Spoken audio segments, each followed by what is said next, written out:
என் செல்லப்பிள்ளை, நான் அப்பன் சிவன் பேசுகிறேன். நான் எப்போதும் உன்னை காப்பாற்றி நிற்பேன். எதற்கும் பயப்படாதே.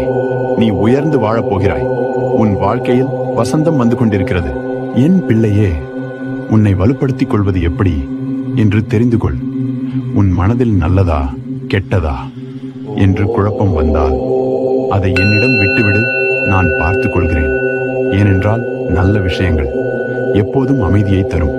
வழிபாடு மற்றும் நம்பிக்கை கண்ணால் காண முடியாது, ஆனால் அதில் பெரிய சக்தி இருக்கு. அதை நம்பு.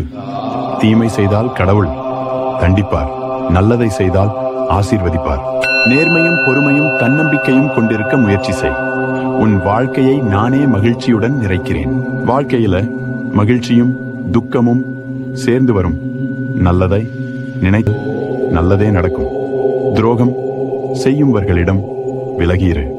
எப்போதும் உன் உள்ளத்தில் ஒளியுடன் இரு. உன் வீடு அமைதியுடனும் மகிழ்ச்சியுடனும் நிரம்பட்டும். உன் வாழ்க்கையில் நான் இருக்கும் நம்பிக்கையுடன் இரு.